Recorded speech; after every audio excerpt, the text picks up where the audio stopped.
बृहस्पतिवार को बाल क्यों नहीं कटवाने चाहिए किसी को नहीं मालूम। शाम को नाखून नहीं काटने चाहिए किसी को नहीं मालूम। बिल्ली रास्ता काट जाए तो अपशगुन होता है।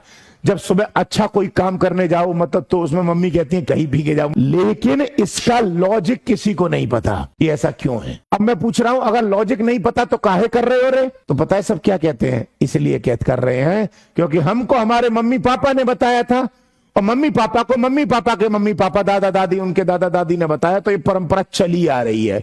क्यों चली आ रही है, किसी ने परंपरा क्यों बनाई, किसी को किसी का कारण नहीं पता।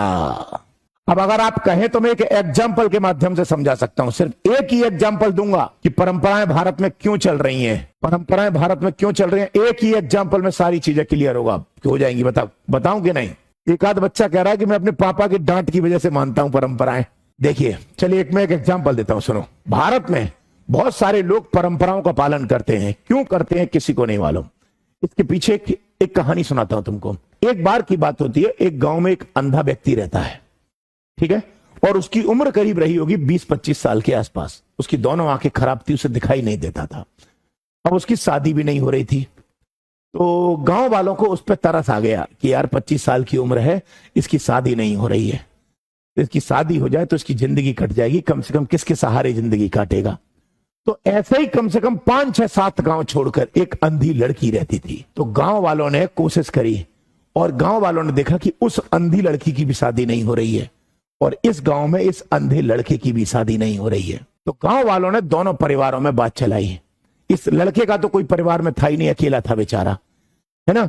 तो लड़की वालों से बात करी कि तुम्हारी बेटी अंधी है, उसकी शादी नहीं हो रही है, अगर तुम चाहो तो एक गांव में एक लड़का रहता है, अंधा है और उसके पास मेहनती लड़का है, जमीन जायदाद थोड़ी बहुत है, लेकिन मेहनत के दम पर आपकी बेटी को पाल लेगा, बेटी का घर चला देगा। तो लड़की वाले भी राजी हो गए और दोनों की, लड़की भी अंधी और लड़का भी अंधा, दोनों की शादी करा दी गई। बात समझ में आई या नहीं आई आपको? और दोनों की शादी हो गई, दोनों की जिंदगी बहुत अच्छे से चलने लगी, दोनों प्यार से अच्छे खासे रह रहे थे, कोई दिक्कत नहीं थी जीवन में दोनों के। लेकिन सुबह जब होता था तो पति सुबह काम करने जाता था खेतों पर और जैसे ही 7-8 बजे तक काम करके लौटता था। अपनी एक भैंस पाल रखी थी उसने, वो दूध का काम करता था, थोड़ा खेतों पे मजदूरी वगैरह। और जब 7-8 बजे के आसपास खाना खाने की बारी होती थी तो पत्नी चूल्हे पे खाना बनाती थी, हाथ की रोटियां। और पत्नी इतनी संस्कारवान थी, इतनी अच्छी संस्कारी पत्नी थी कि वो जो पत्नी सबसे पहले अपने पति को खाना खिलाती थी और गरम गरम चूल्हे की रोटियां सेक कर पति को खिलाती थी। बेचारी पत्नी भी अंधी और पति भी अंधा। भगवान ने दोनों को आंखें नहीं दी लेकिन दोनों को संस्कार दिए, दोनों को मर्यादाएं दी, दोनों को एक दूसरे की इज्जत करना सिखाया। कहते हैं ना, जब भगवान कोई अवगुण दे देता है तो बहुत सारे गुण भी देता है। और दोनों अंधे व्यक्तियों में बहुत अच्छा था, अपनापन था, संस्कार थे। अब इसमें हुआ क्या कि जब पति खाना खा लेता था 2-3 रोटियां तो पत्नी पूछती थी, अंधी थी बेचारी, वो पूछती थी 1 रोटी और ले लो। तो कहता था नहीं, मुझे अब भूख नहीं है, अब नहीं, पेट भर गया। तो पत्नी कहती थी अच्छा कोई बात नहीं। तो पत्नी क्या करती थी, लकड़ी की टोकरी होती थी और लकड़ी की टोकरी में वो कपड़ा बिछाती थी और 2-3 रोटियां अपने लिए उस कपड़े में पैक करके रख देती थी, कपड़े को ढक के। और वो पति को खिला दिया और टोकरी में 3 रोटियां अपने लिए ढक के रख दी। और उसके बाद वो बर्तन धोने लग गई, कपड़े वपड़े धोने लग गई और फिर सोचा कि बाद में खाना खाऊंगी, काम वाम घर के निपटा के।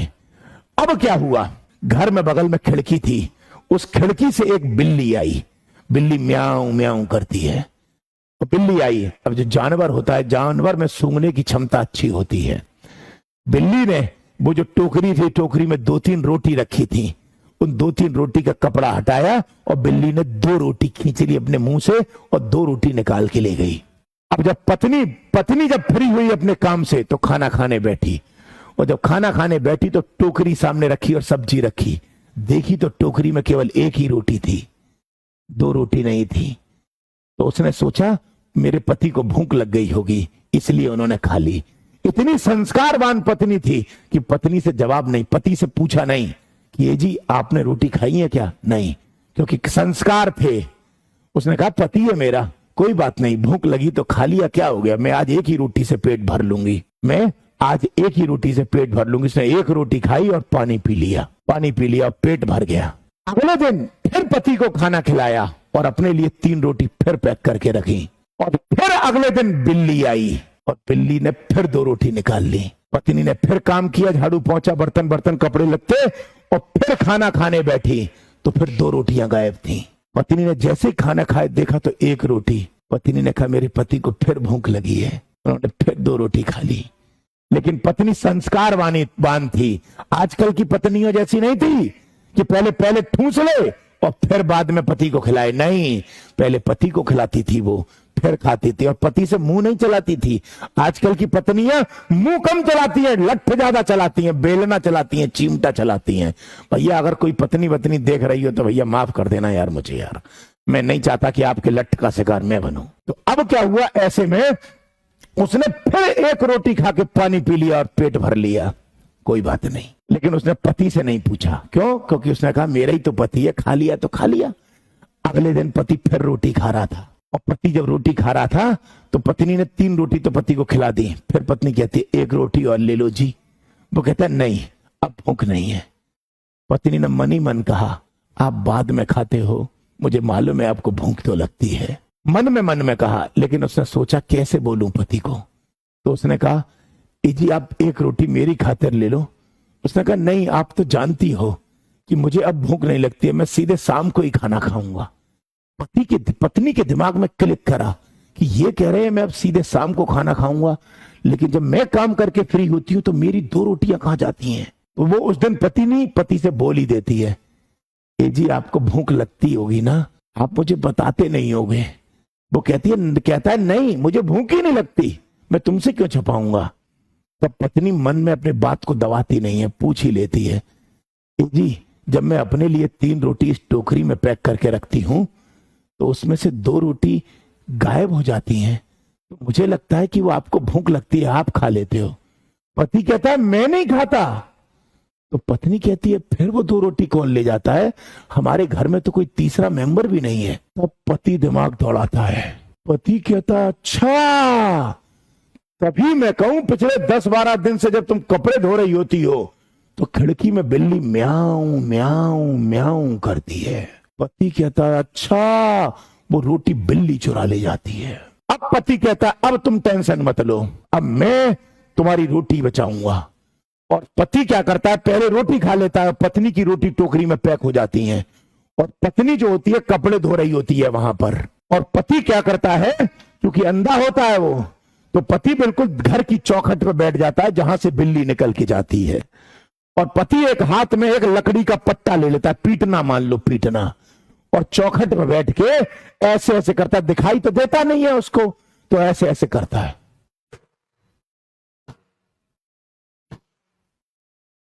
हर 5 सेकंड में पीटना को जमीन पर मारता है। इससे क्या होता है कि जो बिल्ली पीटना की आवाज सुनती है, बिल्ली डर के मारे आती नहीं है कि कोई बैठा है, और पीटता रहता है। और जब तक पत्नी कपड़े धोती के फ्री नहीं हो जाती तब तक पीटता रहता है। और जब पत्नी कपड़े धो के फ्री हो गई तब अपनी पत्नी ने खाना खाया। टोकरी में 3 रोटी निकली। कितनी? 3 रोटी निकली। तीनों रोटी निकली। आज बिल्ली ने रोटी नहीं खाई। पति ने पूछा आज रोटी पूरी है? उसने कहा पूरी है। मैंने कहा था ना बिल्ली खा जाती है वो रोटियां। अब तुम परेशान मत हुआ करो, जब जब तुम कपड़े धोया करोगी तब तब मैं यहां पीटा करूंगा और बिल्ली पीटने की आवाज से तुम्हारी रोटी नहीं लेके जाएगी।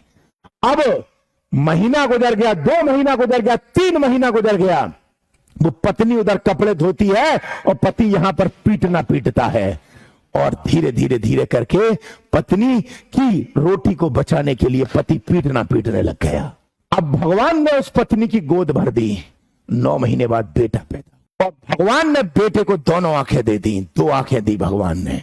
पति पत्नी दोनों अंधे थे, लेकिन बेटा जो था वो दोनों आंखें देखने वाला था, दिखाई देता था उसको। धीरे धीरे बेटा बड़ा हुआ, 2 साल 4 साल 5 साल का हो गया। एक दिन पापा ऐसे ही, मम्मी कपड़े धो रही थी, बच्चा 5 साल का खेल रहा था ऐसे आंगन में, दिखाई देता था। तो पापा ऐसे पीटना पीट रहे थे। तभी पापा को लघु शंका लगी, मतलब आप समझे प्राकृतिक इमरजेंसी आ गई। तो पापा कहते हैं बेटा लाला इधर आ। उसने कहा हाँ पापा। बेटा मैं अभी 5 मिनट में आ रहा हूं, जब तक मैं आता हूं तब तक तू इस चौखट पे ऐसे ऐसे करके करते रहना। बेटा कहता ठीक है पापा, और पापा चले गए। अब बेटा हर 5 सेकंड में ऐसे कर रहा है, और धीरे धीरे करके कभी पापा पीटना पीटते हैं, कभी बेटा पीटना पीटता है, कभी पापा कभी बेटा, कभी पापा कभी बेटा। अब धीरे धीरे करके बेटा बड़ा हो गया, बेटा 20 साल का हम हो गया। कभी बेटा पीटना पीटता है, कभी पापा पीटते हैं, और पत्नी अंधी जो थी कपड़े धोती है। अब 20 साल की उम्र में पापा जो थे वो अपने बेटे की शादी करते हैं, और जो शादी करते हैं एक अच्छी लड़की से करते हैं, और लड़की भी अंधी नहीं होती, बेटे की तरह लड़की को भी दिखाई दे रहा था। मतलब दोनों पति पत्नी जो नए थे, मतलब बच्चे और बहू जो थे, उन दोनों को दिखाई देता था, सास ससुर को दिखाई नहीं देता था। अब बहू खाना बना रही थी और बेटा पीट रहा था। एक दिन बहू ने पूछा कि ए जी ये बताइए आप ये पीटना काहे पीटते हो? तो पति मालूम है जो बेटा था वो क्या बोलता है, ये हमारे घर के रीति रिवाज हैं कि जब खाना खाया जाता है, जब लड़कियां खाना खाती हैं तो ऐसे पीटा जाता है। आपको समझ में आया कि भारत में परंपराएं कैसे चली आ रही हैं। परंपराएं तो 50 चली आ रही हैं, लेकिन परंपराओं का किसी के पास कोई तर्क नहीं है। हमें दादा दादी ने, मम्मी पापा ने, नाना नानी ने परंपराएं तो बताई, लेकिन परंपराओं का कारण नहीं बताया कि ये परंपराएं आज भी हम क्यों पालन कर रहे हैं। और भारत में 90% परंपराएं ऐसी हैं जिनका पालन आज भी हो रहा है। अब मैं आपसे पूछता हूं, वो तो सास ससुर थे, वो तो अंधे थे, मैंने मान लिया पीटते थे, लेकिन जो बच्चे थे वो तो रियल में दिखाई देता था। तो अंधा कौन हुआ? सास ससुर की बहू बेटे। जेन्युइन बात है यार, इंडिया में यही हो रहा है। परंपराओं का पालन होता है, क्यों होता है किसी को नहीं पता।